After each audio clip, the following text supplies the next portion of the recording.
ನೋಡು mummy, Mangamma ತಂದಿರೋ shirt ದೊಡ್ಡಪ್ಪನ ರೂಮಲ್ಲೇ ಇತ್ತು.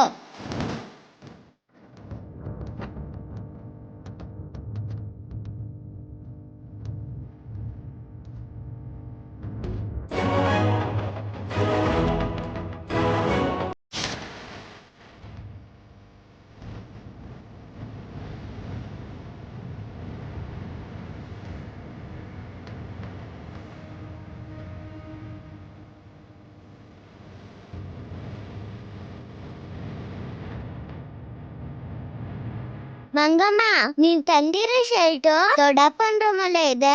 ರಾಹುಲ್ ಅಣ್ಣಂಗ್ ಕೊಟ್ಟಿಲ್ಲ ಅಂತ ಯಾಕೆ ಹೇಳಿಲ್ಲ ನೀನು?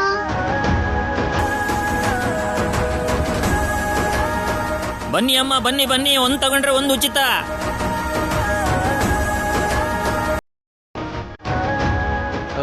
ಈ ಶರ್ಟ್ ರಾಹುಲ್ ಚಿಕ್ಕಮ್ಮ. ಒಂದೇ ತರ ಶರ್ಟ್ಗಳು ತುಂಬಾನೇ ಇರುತ್ತೆ. ರಾಹುಲ್ ಹತ್ರ ಇರೋ ಶರ್ಟ್ ತರದ ಶರ್ಟ್ನ ಮಂಗಮ್ಮ ತಗೊಂಡಿರೋದು ಅನ್ಎಕ್ಸ್ಪೆಕ್ಟೆಡ್ ಆಗಿದೆ ಅಷ್ಟೇ. ಜಸ್ಟ್ ಎ ಕೋಇನ್ಸಿಡೆನ್ಸ್ ಚಿಕ್ಕಮ್ಮ.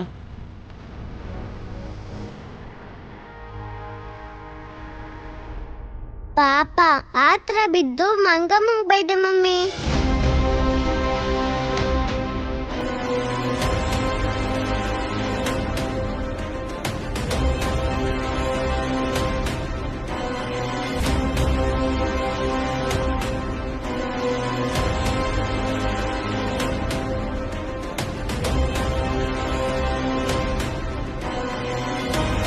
ಹಲೋ, ನೀವಿಬ್ರು ಮಂಗಮ್ಮನ್ ಬಗ್ಗೆ ಬಾಯಿಗೆ ಬಂದ ಹಾಗೆಲ್ಲ ಮಾತಾಡಿದೀರಾ, ಏನೇನೋ ಹೇಳಿದೀರಾ.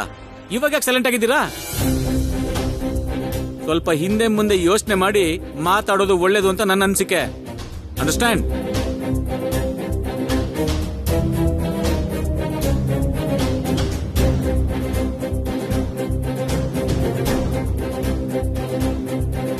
ಅವಳು ಬೇಜಾರ್ ಮಾಡ್ಕೊಂಡ್ರೆ ನಿನ್ ಭಾವನ್ಗೂ ಬೇಜಾರಾಗ್ತಿದ್ಯಲ್ಲೇ. ಭಾವನ್ನ ಆ ರೀತಿ ಮೋಡಿ ಮಾಡಿದಾಳೆ. ಕೆಲ್ಸದವಳು ಮಾಡೋ ಕೆಲ್ಸನ ನೀನು ಮಾಡಕ್ ಆಗ್ಲಿಲ್ಲ, ನಾಚಿಕೆ ಆಗಲ್ವಾ? ನಿಲ್ಲೋ.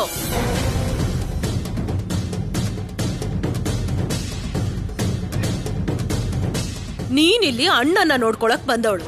ಕೆಲ್ಸ ಕೊಟ್ಟವರು ಕೆಲ್ಸದವ್ರಿಗೆ ಒಂದೊಂದ್ಸಲ ಬೈತಾರೆ, ಹೊಡಿತಾರೆ. ಅಷ್ಟಕ್ಕೆ ನೀನು ಫೀಲ್ ಆಗಿ ಮಹಾನಟಿ ಸಾವಿತ್ರಿ ಹಾಗೆ ತುಂಬಾ ಬೇಜಾರಾಗಿರೋ ತರ ಆಕ್ಟಿಂಗ್ ಮಾಡೋದೇನೋ ಬೇಡ.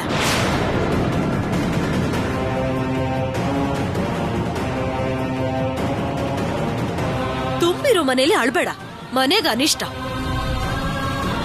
ನಿನ್ ರೂಮಿಗೆ ಹೋಗಿ ಬೇಕಾದಷ್ಟು ಹೊತ್ತು ಅಳು, ಏನ್ ಬೇಕಾದ್ರೂ ಮಾಡು. ಹೋಗೋ.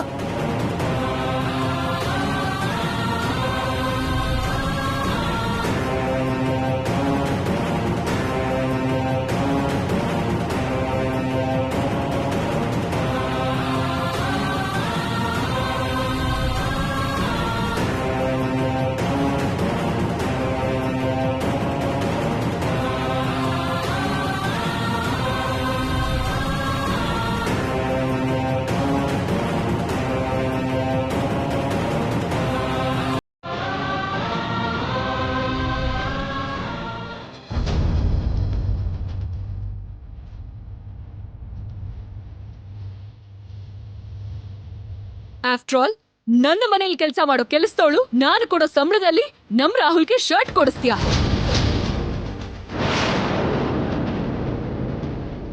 ನೀನೇನು, ನಿನ್ನ ಸ್ಥಾನ ಏನು, ನಿನ್ನ ಅರ್ಹತೆ ಏನು? ನೀನು ನಮ್ಮ ಜೊತೆ ಸಮ ಅನ್ಕೊಂಡಿದ್ಯಾ?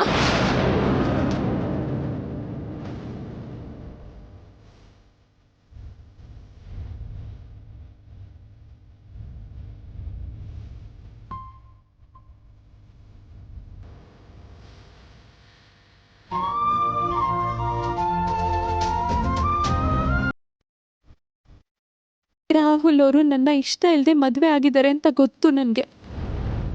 ಆದರೆ ನನ್ನ ಪ್ರಾಣಕ್ಕಿಂತ ಹೆಚ್ಚಾಗಿ ಪ್ರೀತಿಸೋ ರಾಹುಲ್ ಅವರೇನೆ ನನ್ನ ಕುತ್ತಿಗೆ ತಾಳಿ ಕಟ್ಟಿರೋದು. ಇದು ನನ್ನ ಪೂರ್ವ ಜನ್ಮದ ಪುಣ್ಯ ಅನ್ಕೊಂಡಿದ್ದೀನಿ. ನಾನು ಬಯಸಿದ ನನ್ನ ರಾಹುಲ್ ಅವರೇ ನನಗೆ ಗಂಡ ಆಗಿರೋದು. ಆ ದೇವರು ಕೊಟ್ಟಿರೋ ವರ ಅನ್ಕೊಂಡಿದ್ದೀನಿ. ಆದರೆ ನನ್ನ ಗಂಡನ್ನೇ ನನ್ನ ಗಂಡ ಅಂತ ಹೇಳ್ಕೊಳಕ್ ಆಗದಿರೋ ಅಷ್ಟು ಅದೃಷ್ಟನೂ ನನ್ಗಿಲ್ದಿರೋ ಹಾಗಾಗಿದೆ. ಗಂಡ ಅಂದ್ರೆ ಒಂದ್ ಹೆಣ್ಣಿಗೆ ದೇವ್ರ ಸಮಾನ ಅಂತಾರೆ. ಆದ್ರೆ ನನ್ ಗಂಡ ನಾನ್ ಕೊಟ್ಟಿರೋ ಶರ್ಟನ್ನು ಕೂಡ ಸಂತೋಷವಾಗಿ ಹಾಕೊಳ್ದಿರೋಂಥ ಪರಿಸ್ಥಿತಿ. ಎಲ್ರೂ ಮುಂದೆ ಅವ್ರು ನನ್ ಗಂಡ ಅಂತ ಹೇಳ್ಕೊಳಕ್ ಆಗ್ದಿದ್ರು ಹೆಂಡತಿಯಾಗಿ ಚಿಕ್ಕ ಚಿಕ್ಕ ಸಂತೋಷನೂ ಕೂಡ ಗಂಡನ ಹತ್ರ ಹಂಚ್ಕೊಳಕ್ ಆಗ್ತಿಲ್ಲ. ಎಂಥ ನತದೃಷ್ಟೆ ನಾನು.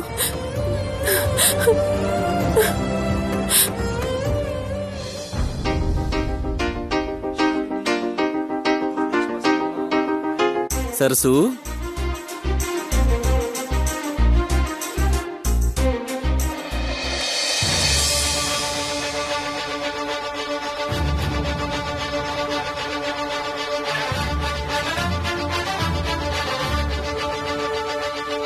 ಇಬ್ರು ಹೇಗ್ ಕಾಣಿಸ್ತಾ ಇದೀವಿ? ತುಂಬಾ ಚೆನ್ನಾಗಿ ಕಾಣ್ತಿದ್ದೀರಾ ತೇಜಣ್ಣ.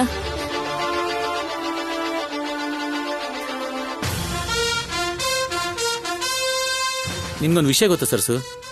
ಚಿಕ್ಕ ವಯಸ್ಸಲ್ಲಿ ನಮ್ಮಮ್ಮ ಇಬ್ರಿಗೂ ಒಂದೇ ತರ ಬಟ್ಟೆನ ತಕ್ಕೊಡ್ತಾ ಇದ್ರು. ಹೌದು ತೇಜಣ್ಣ, ಮತ್ತೆ ಇಷ್ಟೊಂದು ವರ್ಷಗಳಾದ್ಮೇಲೆ ನೀವಿಬ್ರು ಒಂದೇ ತರದ ಬಟ್ಟೆ ಹಾಕೊಂಡಿರೋದು ನೋಡೋದಕ್ಕೆ ತುಂಬಾ ಖುಷಿ ಆಗ್ತಾ ಇದೆ. ಮತ್ತೆ ನಾವಿಬ್ರು ಒಂದೇ ಕಲರ್ ಬಟ್ಟೆ ಹಾಕೊಳ್ಳೋಕೆ ಅವಕಾಶ ಆಗಿರೋದು ನಿನ್ ಕಾರಣದಿಂದನೇ ಸರ್ಸು. Thank you so much. ನೀನು ಮತ್ತೆ ನಮ್ಮ ಚಿಕ್ಕ ವಯಸ್ಸಿನ ನೆನಪು ಮಾಡಿದೆ. Thank you so much.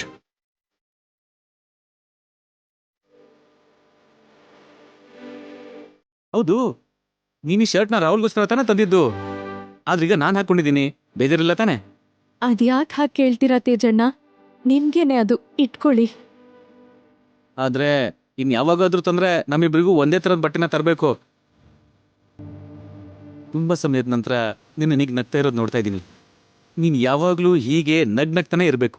ಸರಿ ತೇಜಣ್ಣ. ರಾಹುಲ್, ಪಾಪ ಕಣೋ ಸರ್ಸು. ಎಷ್ಟೇ ಕೆಲಸ ಮಾಡಿದ್ರು ಮನೇಲಿ ಯಾರಾದ್ರೂ ಒಬ್ರು ಅವಳ ಬಗ್ಗೆ ತೆಗಿತಾನೆ ಇರ್ತಾರೆ. ನೀನು ಅವಳಿಗೆ ಸ್ವಲ್ಪ ಸಮಾಧಾನ ಹೇಳು, ಓಕೆ? ನಮಗೆ ನೀ ಶರ್ಟ್ಸ್ನ ತಂದು ಕೊಟ್ಟಿರೋದು ನನಗೆ ತುಂಬಾ ಸಂತೋಷ ಆಗಿದೆ. Thank you so much.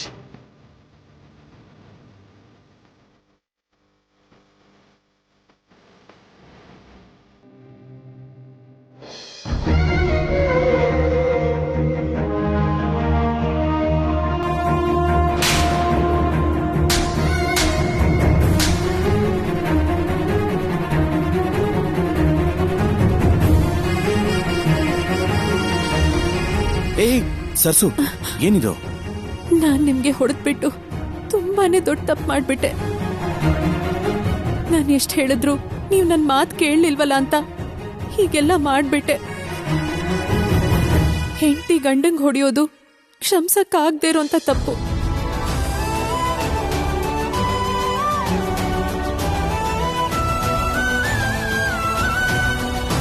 ಅಯ್ಯೋ, ಏಯ್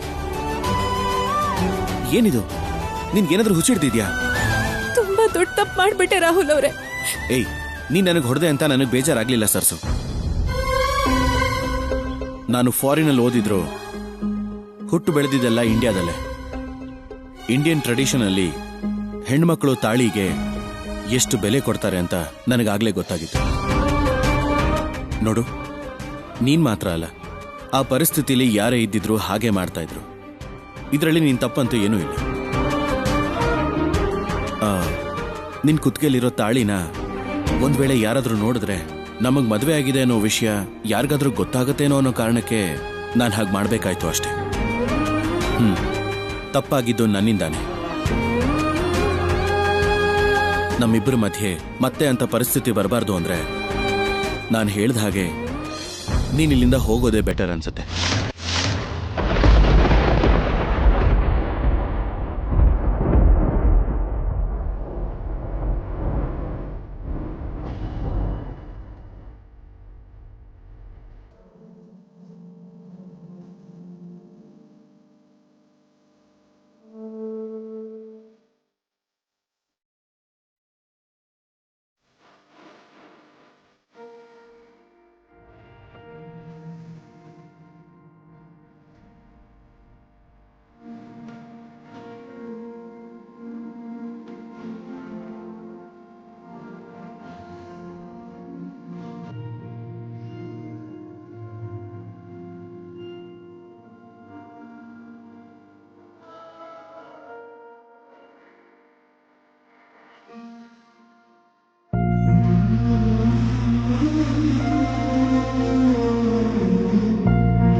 ಮಂಗಮ್ಮ,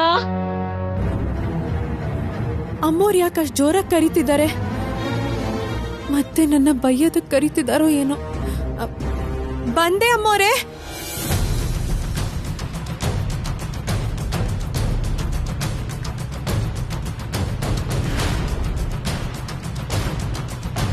ಕರೆದ್ರ ಅಮ್ಮೋರೆ? ಅರುಣ್ ಬಾವನ್ಗೆ ಮೆಡಿಸಿನ್ಸ್ ಎಲ್ಲ ಕೊಟ್ ಬಂದ್ಯಾ?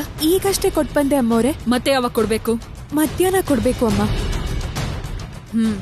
ಇನ್ನು ತುಂಬಾ ಟೈಮ್ ಇದೆ, ನನ್ ಜೊತೆಗ್ ಬಾ. ಎಲ್ಲಿಗೆ ಅಮ್ಮೋರೆ? ಯಾಕೆ? ಕಾರಣ ಹೇಳ್ದೆ ಇದ್ರೆ ಬರೋದಿಲ್ವಾ? ಹಾಗೇನಿಲ್ಲ ಅಮ್ಮೋರೆ. ಬಾ ನನ್ ಜೊತೆಗೆ. ಯಾಕೆ ಕರೀತಿದಾರೋ ಗೊತ್ತಿಲ್ವಲ್ಲ. ಅಮ್ಮೋರ್ಗೆ ನನ್ನ ಹತ್ರ ಏನ್ ಕೆಲ್ಸ ಆಗ್ಬೇಕು ಏನೋ ಗೊತ್ತಿಲ್ಲ. ಇನ್ನು ಅಲ್ಲೇ ಏನ್ ಮಾಡ್ತಿದ್ಯಾ? ಬಂದೆ ಅಮ್ಮೋರೆ.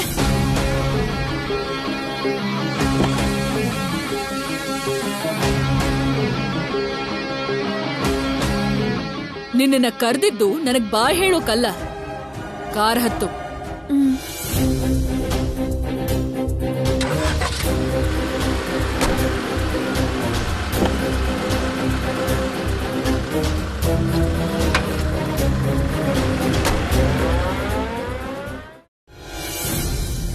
ಅಮ್ಮೋರ್ ನನ್ನ ಎಲ್ಲಿಗೆ ಕರ್ಕೊಂಡು ಹೋಗ್ತಿದ್ದಾರೆ?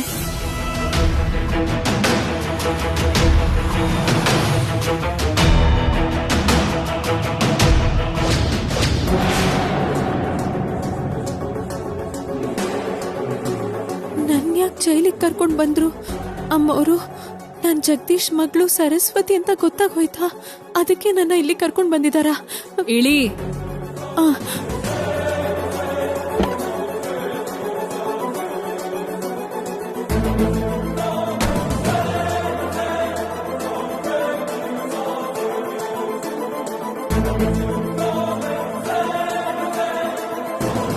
ನಮಸ್ಕಾರ ಮೇಡಮ್. ನಮಸ್ಕಾರ. ಎಲ್ಲ ರೆಡಿನಾ? Ready madam. ನಿನ್ನಿಲ್ಲಿಗೆ ಯಾಕೆ ಕರ್ಕೊಂಡ್ ಬಂದೆ ಅಂತ ಗೊತ್ತಾ?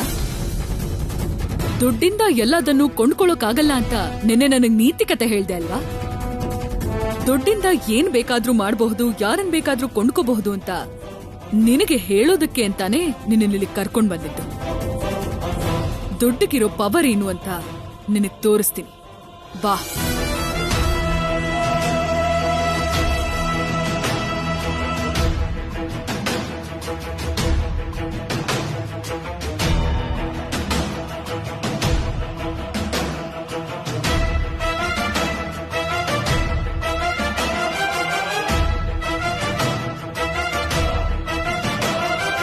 ಶಿವ ಸರ್, ಬೀಗ ತೆಗೆ. Okay sir.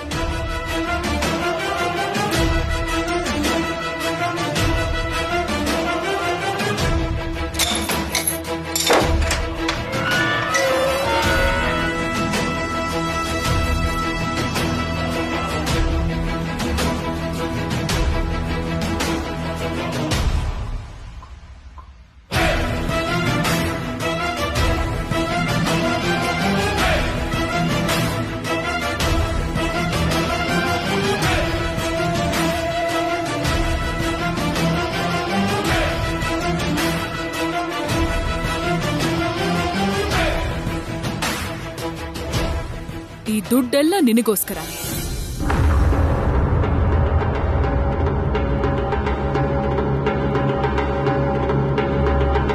ನಿನ್ನೆ ನಿನಗೆ 5 ಕೋಟಿ ಕೊಡ್ತೀನಿ ಅಂತ ಹೇಳಿದ್ದೆ, ಆದ್ರೆ ನಿನಗೆ 2 ಹೆಣ್ಮಕ್ಳಿದ್ದಾರೆ ಅನ್ನೋ ವಿಷಯ ಗೊತ್ತಾಯ್ತು. ಅದಕ್ಕೆ ಈ 5 ಕೋಟಿ ಅಲ್ದೆ ಇನ್ನೂ 5 ಕೋಟಿ ಕೊಡ್ತೀನಿ. ಎಲ್ಲ ಸೇರಿ 10 ಕೋಟಿ.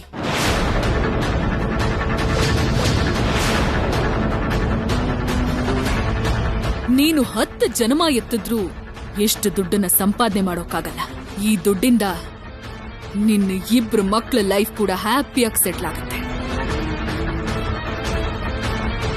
ದುಡ್ಡಿಗೋಸ್ಕರನೇ ನೀನು ನಮ್ಮ ಭಾವನ್ನ ಕೊಲ್ಲಬೇಕು ಅನ್ಕೊಂಡೆ ಅಂತ ನೀನು ಒಪ್ಕೊಂಡ್ರೆ ಸಾಕು. ತಪ್ಪು ಮಾಡ್ದೆ ಅಂತ ಒಪ್ಕೋ.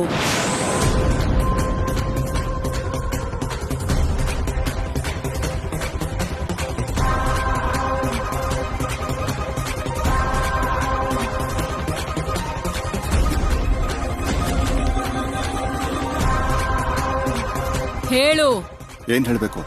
ಇನ್ನೇನ್ ಹೇಳ್ತೀಯ? ನಮ್ ಬಾವನ್ನ ಕೊಲ್ಲಬೇಕು ಅನ್ಕೊಂಡ ವಿಷಯ. ನಾನು ತಪ್ಪು ಮಾಡಿದೀನಿ ಅಂತ ನೀನ್ ಹೇಳಿದ್ನಾ? ಅಂತದ್ರಲ್ಲಿ ನಾನು ತಪ್ಪು ಮಾಡಿದೀನಿ ಅಂತ ಒಪ್ಕೋತೀನಿ ಅಂತ ನೀನೇ ಹೇಗೆ ಅಂದ್ಕೋತೀಯ?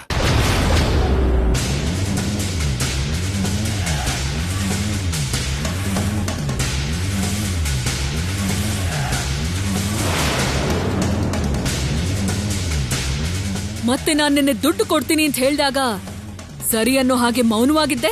ಮೌನವಾಗಿದ್ರೆ ಒಪ್ಪಿಗೆ ಅಂತ ಅರ್ಥನಾ, ಅಥವಾ ನೀನ್ ಹೇಳಿದನ್ನೆಲ್ಲ ನಾನು ಕೇಳ್ತೀನಿ ಅಂತ ಅರ್ಥನಾ? ದುಡ್ಡಿದ್ರೆ ಏನ್ ಬೇಕಾದ್ರೂ ಮಾಡಬಹುದು, ದುಡ್ಡಿದ್ರೆ ಯಾರನ್ನ ಬೇಕಾದ್ರೂ ಕೊಂಡ್ಕೋಬಹುದು ಅನ್ಕೊಂಡಿದ್ಯಾ? ದುಡ್ಡಿದ್ರೆ ಅಧಿಕಾರನ ಬೇಕಾದ್ರೂ ಕೊಂಡ್ಕೋಬಹುದು, ಆದ್ರೆ ನಮ್ಮಂತ ಬಡವರ ಆತ್ಮಾಭಿಮಾನ ಕೊಂಡ್ಕೊಳಕ್ಕಾಗಲ್ಲ. ಬಡವರು ಬೇಕಾದ್ರೆ ಉಪವಾಸ ಇರ್ತಾರೆ ಹೊರತು ನಿಮ್ಮಂಥವರಿಗೆ ಆಳಾಗಿರಲ್ಲ. ಹೋಗೋ ಇಲ್ಲಿಂದ.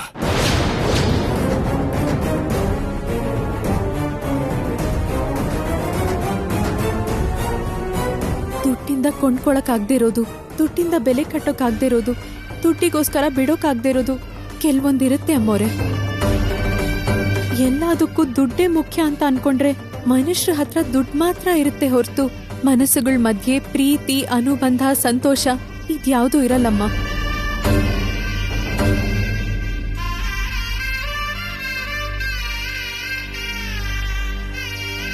ಈ ಹುಚ್ಚು ಮಾತುಗಳು ದುಡ್ಡನ್ನ ಸಂಪಾದನೆ ಮಾಡಲ್ಲ.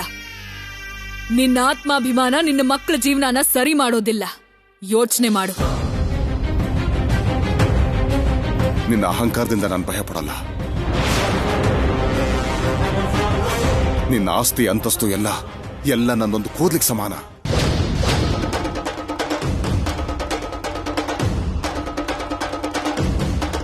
ಯಾವ ದುಡ್ಡಿದೆ ಅಂತ ನೀವು ಇಷ್ಟೊಂದು ಮೆರಿತಾ ಇದ್ದೀರೋ, ಆ ದುಡ್ಡು ನಿಮ್ಮ ಅಕ್ಕ ವಾಗ್ದೇವಿಗೆ ಹೇಗೆ ಬಂತು ಅಂತ ಗೊತ್ತಾ? ನೀವು ಅನುಭವಿಸ್ತಿರೋ ಈ ರಾಜಭೋಗ ನಮ್ಮ ಕುಟುಂಬ ಕೊಟ್ಟಿರೋ ಭಿಕ್ಷೆ.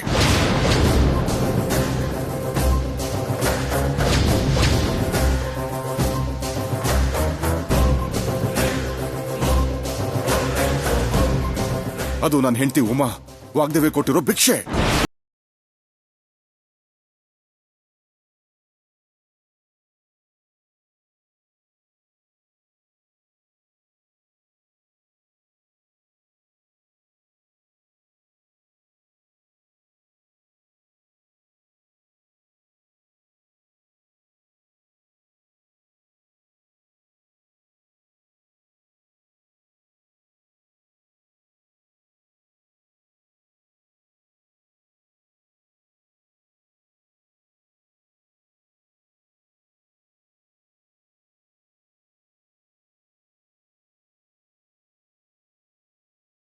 ಇವ್ಯಾವುದೂ ಇರ್ತಾ ಇರ್ಲಿಲ್ಲ. ನನ್ನ ಹೆಂಡತಿ ಮಾಡಿದ ಸಹಾಯನ ಆ ವಾಗ್ದೇವಿ ಮರ್ತು ಹೋಗಿ ನನ್ನ ಹೆಂಡತಿ ಸಾವಿಗೆ ಕಾರಣ ಆದ್ಲು. ಕೃತಜ್ಞತೆ ಇಲ್ದಿರೋ ನಿಮ್ಮ ಮುಖ ನೋಡೋದಕ್ಕೆ ಅಸಹ್ಯ ಆಗ್ತಿದೆ. ಹೊರಟೋಗಿ ಇಲ್ಲಿಂದ.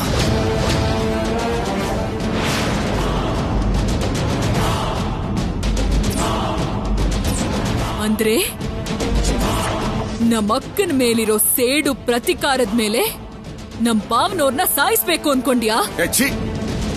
ಅವನನ್ನ ಸಾಯಿಸ್ಬೇಕು ಅಂತಿದ್ದಿದ್ರೆ ಇಷ್ಟು ವರ್ಷ ಕಾಯ್ಬೇಕಾಗಿತ್ತ. ನಾನು ಸೇಡ್ ತೀರ್ಸ್ಕೋಬೇಕು ಅಂತಿದ್ದಿದ್ರೆ ನನ್ನ ಹೆಂಡತಿ ಸತ್ತಾಗ್ಲೇ ಅವನನ್ನು ಅಲ್ಲೇ ಸಾಯಿಸಾಕ್ಬಿಡ್ತಿದ್ದೆ. ಆ ತರ ಕೃತಜ್ಞತೆ ಇಲ್ಲದೆ ಇರೋರನ್ನ ನನ್ನ ಜೀವನದಲ್ಲಿ ಯಾವತ್ತೂ ನೋಡಬಾರ್ದು ಅನ್ಕೊಂಡಿದ್ದೆ. ಆದ್ರೆ ನನ್ನ ದುರಾದೃಷ್ಟನೇನೋ ಆಕಸ್ಮಿಕವಾಗಿ ಅವನ ಮುಖನ ನೋಡೋ ಪರಿಸ್ಥಿತಿ ಬಂತು. ನೋಡೋ ಪರಿಸ್ಥಿತಿ ಬಂತು ಅಂತ ಆವೇಶನ ತಡ್ಕೊಳ್ಳೋಕಾಗ್ದೆ ಕೊಲೆ ಮಾಡ್ಬೇಕು ಅನ್ಕೊಂಡೆ ಅಲ್ವಾ? ಚಿಚಿ, ಆ ತರ ಕೈಲಾಗ್ದವನ್ನ, ನಿಯತ್ತಿಲ್ದೇ ಇರೋನ್ನ ಸಾಯಿಸುವಂತ ಉದ್ದೇಶ ಆಗ್ಲಿ ಅವಶ್ಯಕತೆ ಆಗ್ಲಿ ನನಗಿಲ್ಲ. ತಪ್ಪು ಮಾಡ್ದವನು ಯಾವತ್ತೂ ತಪ್ಪು ಮಾಡ್ದೆ ಅಂತ ಒಪ್ಕೊಳ್ಳಲ್ಲ. ನೀನು ಸೇಡ್ ತೀರಿಸ್ಕೋಬೇಕು ಅಂತಾನೆ ನಮ್ ಭಾವನ ಸಾಯಿಸ್ಬೇಕು ಅನ್ಕೊಂಡಿದ್ದು. ನೀನ್ ಏನ್ ಬೇಕಾದ್ರೂ ತಿಳ್ಕೊ. ಮಂಡನಾಗ್ ಮಾತಾಡ್ದೆ ಅಂದ್ ಮಾತ್ರಕ್ಕೆ ನಿನಗಾಗೋ ಶಿಕ್ಷೆಯಿಂದ ನೀನು ತಪ್ಪಿಸ್ಕೊಳ್ಳೋಕಾಗಲ್ಲ. ಅದು ನಡೀದೇ ಇರೋಂಥದ್ದು. ನಿನ್ನನ್ನ ಯಾರೂ ಕಾಪಾಡೋಕಾಗಲ್ಲ. ನೀನು ಜೈಲಿಂದ ಹೇಗೆ ಬಿಡುಗಡೆ ಆಗ್ತೀಯ ಅಂತ ನಾನು ನೋಡ್ತೀನಿ. ನೀನು ಹೆದರ್ಸಿದ ತಕ್ಷಣ ನಾನು ಭಯ ಪಡ್ಕೋತೀನಿ ಅನ್ಕೊಂಡ್ಯಾ?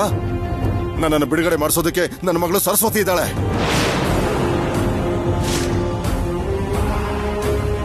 ಯಾವ ಮಗನೂ ಕೊಡದೇ ಇರೋಂಥ ಧೈರ್ಯ ನನ್ನ ಮಗಳು ಕೊಟ್ಟಿದ್ದಾಳೆ. ನನ್ನ ಮಗಳ ಮೇಲೆ ನನಗೆ ನಂಬಿಕೆ ಇದೆ. ನೀ ನನ್ನನ್ನು ಏನು ಮಾಡೋಕ್ಕಾಗಲ್ಲ. ನಿನ್ನ ನಂಬಿಕೆ ಗೆಲ್ಲುತ್ತೋ ನನ್ನ ಯೋಜನೆ ಗೆಲ್ಲುತ್ತೋ ನೋಡೇ ಬಿಡೋಣ. ನಿನ್ನನ್ನ ಯಾವುದೇ ಕಾರಣಕ್ಕೂ ಸುಮ್ಮನೆ ಬಿಡೋದಿಲ್ಲ.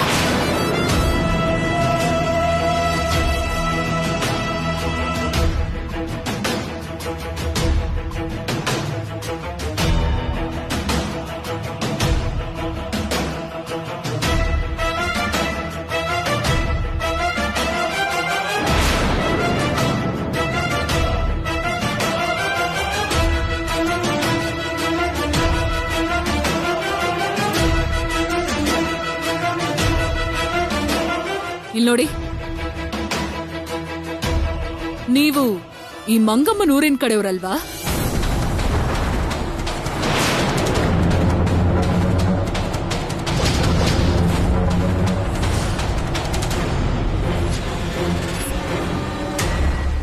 ಆ ಖೈದಿ ಮಗಳು ಸರಸ್ವತಿ ಏನಾದ್ರೂ ಈ ಕಡೆ ಬಂದಿದ್ಲಾ?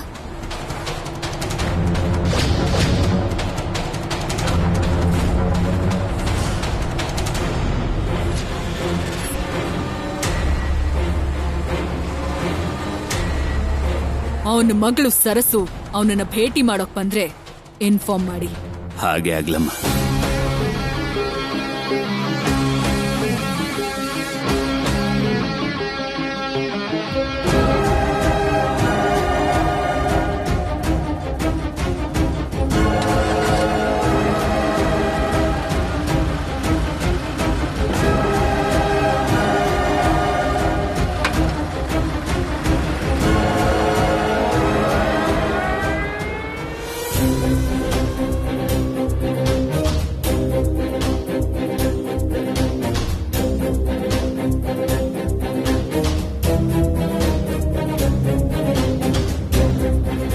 ನಿನ್ನ ನಂಬಿಕೆ ಗೆಲ್ಲುತ್ತೋ ನನ್ನ ಯೋಜನೆ ಗೆಲ್ಲುತ್ತೋ ನೋಡೇ ಬಿಡೋಣ. ನಿನ್ನನ್ನ ಯಾವುದೇ ಕಾರಣಕ್ಕೂ ಸುಮ್ಮನೆ ಬಿಡೋದಿಲ್ಲ.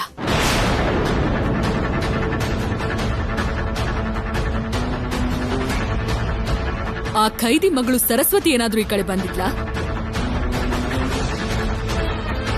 ಅವನ ಮಗಳು ಸರಸು ಅವನನ್ನ ಭೇಟಿ ಮಾಡೋಕ್ ಬಂದ್ರೆ ಇನ್ಫಾರ್ಮ್ ಮಾಡಿ. ದುಡ್ಡಿಂದ ಎಲ್ಲಾನು ಕೊಂಡ್ಕೊಳ್ಳೋಕಾಗಲ್ಲ ಅಂತ ನೀನ್ ಹೇಳಿದ ಹಾಗೆ ಅವನು ದುಡ್ಡಿಗೆ ಬಗ್ಲಿಲ್ಲ. ನೀನ್ ಗೆದ್ಬಿಟ್ಟೆ ಅನ್ಕೋತಿದ್ಯಾ? ಅಯ್ಯೋ, ನಾನೆಲ್ಲ ಹಾಗ ಅನ್ಕೊಂಡೆ ಅಮ್ಮೋರೆ. ನೀವೆಲ್ಲಿ, ನಾನೆಲ್ಲಿ? ನಮ್ಮಂತ ಜನ ನಿಮ್ಮಂತವ್ರ ಜೊತೆ ಪೈಪೋಟಿಗಿಳಿಬಾರ್ದು ಅಮ್ಮೋರೆ. ನಿಮ್ಮಂಥ ಬಡವ್ರ ಹತ್ರ ಏನೂ ಇಲ್ದೆ ಹೋದ್ರೂ ಯಾರನ್ನಾದ್ರೂ ಎದುರಿಸಬಹುದು, ಏನ್ ಬೇಕಾದ್ರೂ ಮಾಡಬಹುದು ಅನ್ನೋ ಅಹಂಕಾರ ಜಾಸ್ತಿ ಅಲ್ವಾ? ಅಂದ್ರೆ ಅದು ಅಹಂಕಾರ ಅಲ್ಲ ಅಮ್ಮ. ಬಡವರು ಅವ್ರ ಆತ್ಮಾಭಿಮಾನನೇ ಆಸ್ತಿ ಅಂತ ಅನ್ಕೊಂಡಿರ್ತಾರೆ. ಬದುಕೋದಕ್ಕೆ ಬೇಕಿರೋದು ನಂಬಿಕೆನೆ ಅನ್ಕೊಂಡು ಏನ್ ಬೇಕಾದ್ರೂ ಎದುರಿಸ್ತೀನಿ ಅನ್ಕೊಂಡಿರ್ತಾರೆ. ಅದು ನಂಬಿಕೆನೆ ಹೊರತು ಅಹಂಕಾರ ಅಲ್ಲ ಅಮ್ಮವ್ರೆ. ನೀವ್ ಕೇಳಿದ್ರಿ ಅಂತ ಹೇಳ್ದೆ ಅಮ್ಮ, ಕ್ಷಮಿಸ್ಬಿಡಿ. ಬದುಕೋಕೆ ನಂಬಿಕೆ ಬೇಕು. ನೀನ್ ಹೇಳಿದ್ದು ನಿಜಾನೇ. ಇಲ್ದೇ ಹೋದ್ರೆ ದಿನ ಹೇಗ್ ನಡೆಯುತ್ತೆ ಅಂತ ಗೊತ್ತಿಲ್ದೇ ಇರೋ ನಿಮ್ಮಂಥ ಬಡವರಿಗೆ ಅಷ್ಟೊಂದು ನಂಬಿಕೆ ಇದ್ರೆ ಕೂತ್ಕೊಂಡು ತಿಂದ್ರು ಕರಗದೆ ಇರೋಷ್ಟು ಆಸ್ತಿ ಇರೋ ನಮ್ಮಂಥವ್ರಿಗೆ ಇನ್ನೆಷ್ಟು ನಂಬಿಕೆ.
ಶಾಂಭವಿ ಅಮ್ಮೋರು ನಮ್ಮಪ್ಪನ್ನ ಸಾಯಿಸೋದಕ್ಕೂ ಹಿಂದೆ ಮುಂದೆ ನೋಡಲ್ಲ.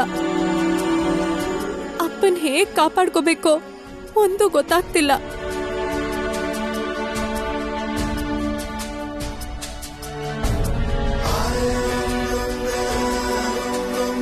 ನಿಮ್ಮನ್ ಬಿಟ್ರೆ ನಮ್ಮಪ್ಪನ್ನ ಇನ್ಯಾರೂ ಕಾಪಾಡಕ್ಕಾಗಲ್ಲ ಮಾವ.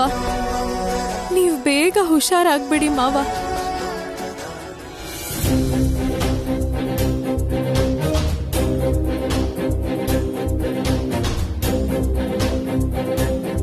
ಹಲೋ, ಯಾಕೆ ಟೆನ್ಷನ್ ಅಲ್ಲಿದ್ಯಾ? ಏನಿಲ್ಲ. ನೀನ್ ಸುಳ್ಳು ಹೇಳ್ತಿದ್ಯಾ ಅಂತ ನಿನ್ ಮುಖ ನೋಡಿದ್ರೆ ಗೊತ್ತಾಗ್ತಿದೆ. ನಾವಿಬ್ರು ಫ್ರೆಂಡ್ಸ್ ಅಂತ ಹೇಳಿದ್ವಲ್ಲ, ಫ್ರೆಂಡ್ಸ್ ಹತ್ರ ಸುಳ್ಳೆಲ್ಲ ಹೇಳ್ಬಾರ್ದು. ಏನಾಯ್ತು ಹೇಳು? ನಂಗೆ ಸ್ವಲ್ಪ ಸಮಸ್ಯೆಗಳಿವೆ. ಅದಕ್ಕೆ ಪರಿಹಾರ ಸಿಗೋಕ್ ಮುಂಚೆನೆ ಇನ್ನೊಂದು ದೊಡ್ಡ ಸಮಸ್ಯೆ ಎದುರಾಗ್ತಿದೆ.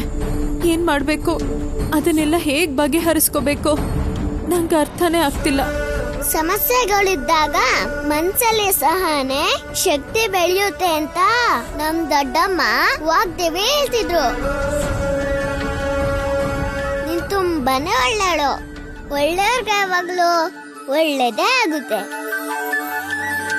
ಕಷ್ಟಗಳು ಬಂದಾಗ ಚಿಂತೆ ಮಾಡಬಾರ್ದು, ಹ್ಯಾಪಿ ಆಗಿರೋದಕ್ಕೆ ಟ್ರೈ ಮಾಡ್ಬೇಕು.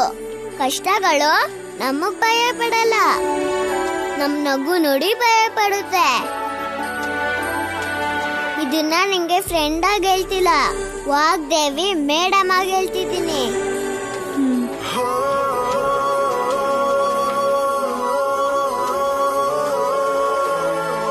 ಈ ಪಾಪು ವಾಗ್ದೇವಿ ಅಮ್ಮೋರ್ಗಿಂತ ತುಂಬಾ ಎತ್ತರಕ್ಕೆ ಬೆಳಿತಾಳೆ.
ಚಿನ್ನಿ ಚಿನ್ನಿ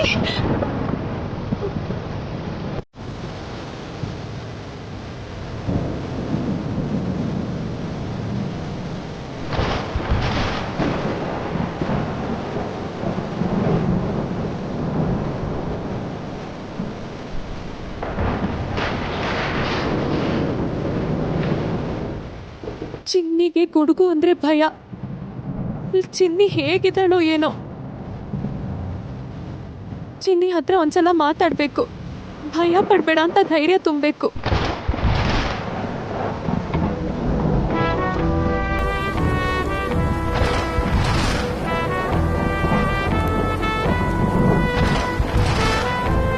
ಈ ಅಟ್ಮಾಸ್ಫಿಯರ್ ಅಲ್ಲಿ ಭಾವನ ಹತ್ರ ಹೋದ್ರೆ ಅಮ್ಮ ಹೇಳ್ದಾಗೆ ಫಿಸಿಕ್ಸು ಕೆಮಿಸ್ಟ್ರಿ ಎರಡು ವರ್ಕೌಟ್ ಆಗ್ಬೋದೇನೋ ಅನ್ಸುತ್ತೆ. ಈ ಟೈಮಲ್ಲಿ ಹೋದ್ರೆ ಯಾಕೆ ಬಂದೆ ಅಂತ ಬಾಬಾ ಕೇಳಿದ್ರೆ ಏನ್ ಹೇಳೋದು?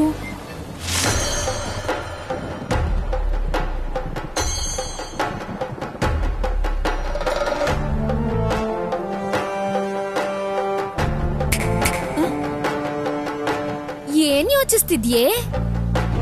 ಅದು ಭಾವನ್ ಜೊತೆ ಕೆಮಿಸ್ಟ್ರಿ ಹೇಗ್ ವರ್ಕೌಟ್ ಮಾಡೋದು ಅಂತ. ಅಂತವು ಯೋಚನೆ ಮಾಡಿದ್ರೆ ಆಗಲ್ವೇ? ಮಾಡಿದ್ರೆ ಆಗತ್ತೆ. ನೋಡು, ಸಂದಾಕ್ ಮಳೆ ಬರ್ತೈತೆ. ಚಳಿ ಹುಟ್ಟೋ ಟೈಮಲ್ಲಿ ನಿನ್ ಬಾವನ್ ಕಣ್ಣೆದ್ರುಗಡೆ ಇದ್ರೆ ನಿಮ್ ಬಾವ ಟೆಂಪ್ಟ್ ಆಗೋಗಿ ನಿನ್ನ ತಪ್ಕೊಂಡ್ಬಿಡ್ತಾನ್ ಕಣೆ ತಂಗ್ಯವ್ವ. ನೀನ್ ಬೇಗ ಹೋಗಿ ಶುರು ಹಚ್ಕ. ಅಯ್ಯ, ನನ್ನ ಹತ್ರ ನಾಚ್ಕೊಂಡ್ರೆ ಏನ್ ಬರ್ತದೆ? ನಿನ್ ಬಾವನ್ ಮುಂದೆ ತೋರ್ಸಿದ್ರೆ ವರ್ಕೌಟ್ ಆಯ್ತದೆ. ಇಂಥ ಸೀನ್ಗಳ್ ವರ್ಕೌಟ್ ಆಗಕ್ಕೆ ಮಳೆ ತುಂಬಾ ಚೆನ್ನಾಗಿ ಹೆಲ್ಪ್ ಮಾಡುತ್ತೆ. ಹೋಗೆ.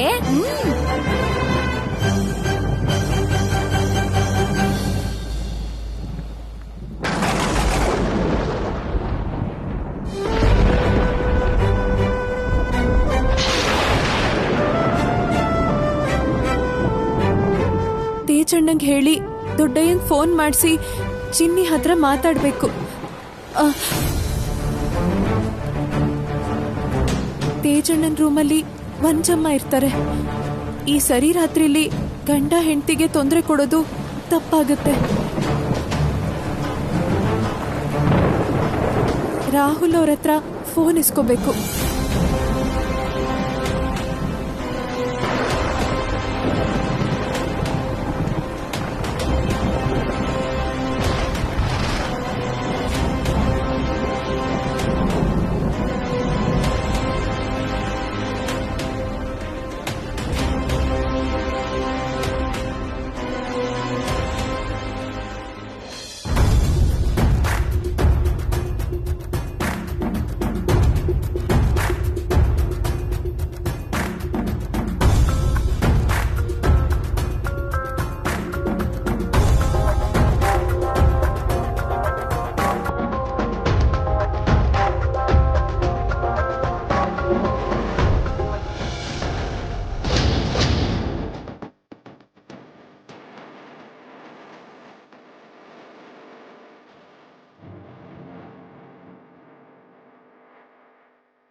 ಕರೆಂಟ್ ಹೋಗಿದ್ದು ಒಳ್ಳೇದೇ ಆಯ್ತು. ನಾನು ಏನ್ ಮಾಡಿದ್ರು ಯಾರಿಗೂ ಗೊತ್ತಾಗಲ್ಲ.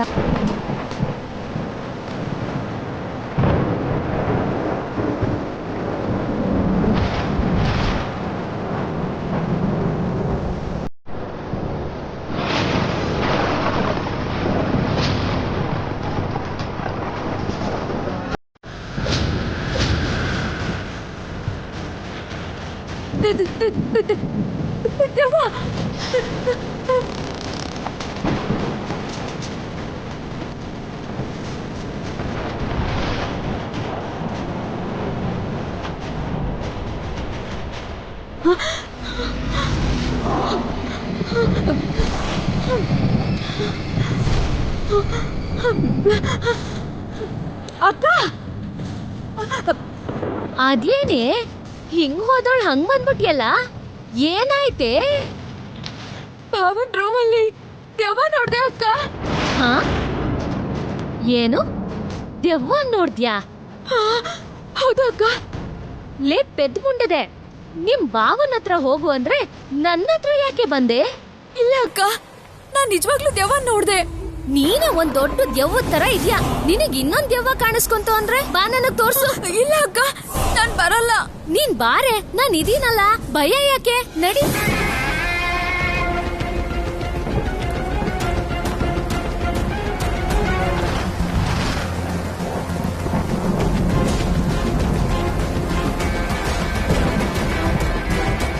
ಏಯ್ ಏಯ್, ಏನ್ ಮಾಡ್ತಿದ್ಯಾ ಇಲ್ಲಿ? ಅದು ನಾನು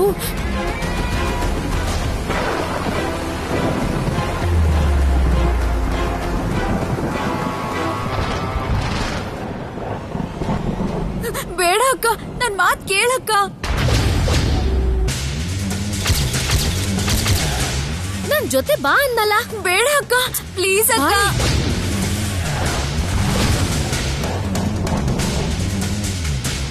ಯಾರೋ ಬರ್ತಿದ್ದಾರೆ. ನಿನ್ನ ನೋಡಿದ್ರೆ ದೊಡ್ಡ ಕಥನೆ ಆಗ್ಬಿಡುತ್ತೆ.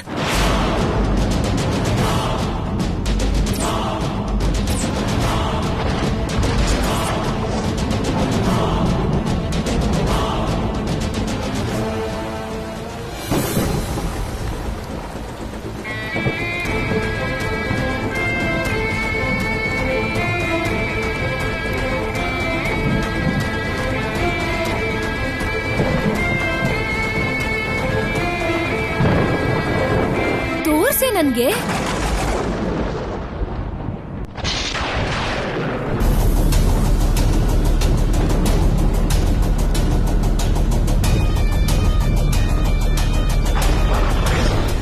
ಈ ರೂಮಲ್ ರಾಹುಲ್ ಇಲ್ಲ. ಯಾರನ್ನ ನೋಡ್ದ್ಯೆ? ಆ ದೆವ್ವನ ಈ ರೂಮಲ್ಲಿ ನೋಡ್ದೆ. ನೀನಿಗ್ ಕಾಣಿಸ್ತು ಅಂದ್ರೆ ನನ್ಗೂ ಕಾಣಿಸ್ಬೇಕಲ್ವೇನೆ? ನನಗ್ ಕಾಣಿಸ್ತಾನೆ ಇಲ್ವಲ್ಲ. ದೆವ್ವ ಎಲ್ರ ಕಣ್ಗೂ ಕಾಣಿಸಿ ಎಲ್ಲರಿಗೂ ವಿಶ್ ಮಾಡಿ ಹೋಗುತ್ತೆ ಅನ್ಕೊಂಡಿದ್ಯಾ? ಏ, ಲೂಸ್ ತರ ಆಡ್ಬೇಡ.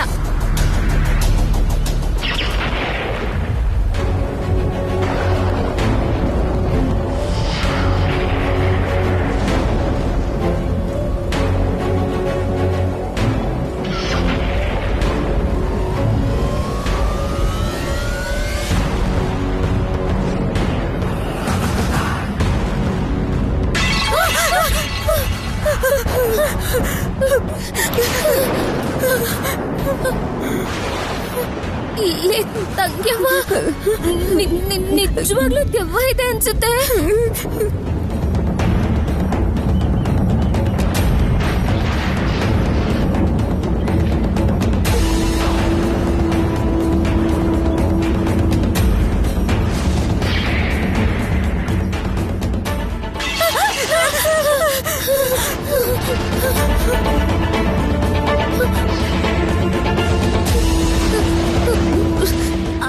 ಅನ್ಸುತ್ತೆ ಅಲ್ಲ ಕಣೆ ತಂಗ್ಯವ್ವ, ನಿಜವಾಗ್ಲೂ ಐತೆ ಕಣೆ. ನಮ್ಮ ಕಲ್ಲಲ್ಲಿ ಹೊಡೆದು ಸಾಯಿಸೋ ಹಾಗಿದ್ಯೆ. ನಿನ್ ಕೆಮಿಸ್ಟ್ರಿ ನನ್ನೇ ಸಾಯಿಸೋ ಹಾಗಿದೆ. ನಡಿ ಇಲ್ಲಿಂದ, ನಡಿ.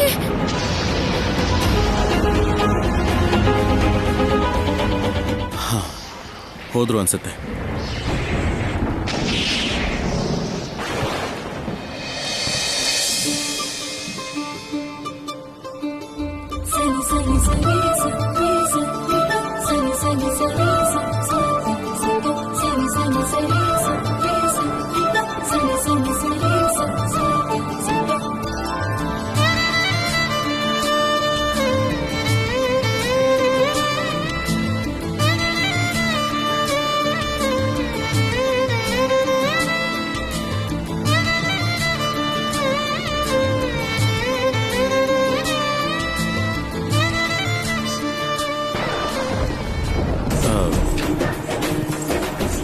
ನಡಿ, ಒಳಗೆ ಹೋಗೋಣ.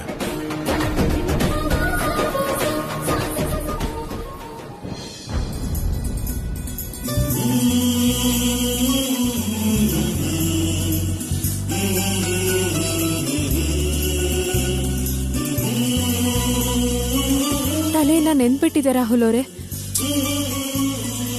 ಏಯ್, ಏನ್ ಮಾಡ್ತಾ ಇದ್ಯಾ? ನೀನ್ ತಗೊಂಡ್ ಬಂದಿದ್ದ ಶರ್ಟ್ ಹಾಕಿದ್ದಕ್ಕೆ ಮನೇಲಿ ದೊಡ್ಡ ಇಶ್ಯೂ ಆಗಿದೆ. ಲಕ್ಕಿಲಿ ಆ ಚಿಕ್ಕ ಪಾಪುಯಿಂದ ನೀನು ನಾನಿಬ್ರು ಸೇವ್ ಆಗಿದ್ದೀವಿ. ಈಗ ಇಷ್ಟೊತ್ತಲ್ಲಿ ನೀನ್ ನನ್ನ ರೂಮಿಗೆ ಬಂದಿರೋದನ್ನ ಯಾರಾದ್ರೂ ನೋಡಿದ್ರೆ ಏನಾಗುತ್ತೆ ಅಂತ ಗೊತ್ತಾ? ಅಲ್ಲ, ಒಂಚೂರು ಬುದ್ಧಿ ಇದೆಯಾ ನಿನಗೆ? ಸದ್ಯ ಅವ್ರು ಬಂದಿದ್ದ ಟೈಮ್ ಕರೆಕ್ಟಾಗಿ ಕರೆಂಟ್ ಹೋಯ್ತು. ನಮ್ಮ ಅತ್ತಿಗೆನೂ ಮ್ಯಾಗಿನೂ ನಮ್ಮನ್ನು ನೋಡ್ಲಿಲ್ಲ. ಅವ್ರೇನಾದ್ರೂ ನಮ್ಮನ್ನು ನೋಡಿದಿದ್ರೆ ಈ ವಿಷಯ ನಮ್ಮ ಚಿಕ್ಕಮ್ಮನವರೆಗೂ ಹೋಗ್ತಿತ್ತು. ನಮ್ಮ ಚಿಕ್ಕಮ್ಮನ ಮೇಡಮ್ಗೆ ಹೇಳ್ತಿದ್ರು ಅಷ್ಟೇ. ಎಲ್ರಿಗೂ ನಮ್ಮ ವಿಷಯ ಗೊತ್ತಾಗ್ಬಿಡ್ತಿತ್ತು. ಆಮೇಲೆ ನನ್ನ ಜೀವನ ರೋಡ್ಗೆ ಬರ್ತಾ ಇತ್ತು. ಒಂದ್ ಸ್ವಲ್ಪನೂ ಕಾಮನ್ ಸೆನ್ಸ್ ಇಲ್ವಾ ನಿನಗೆ?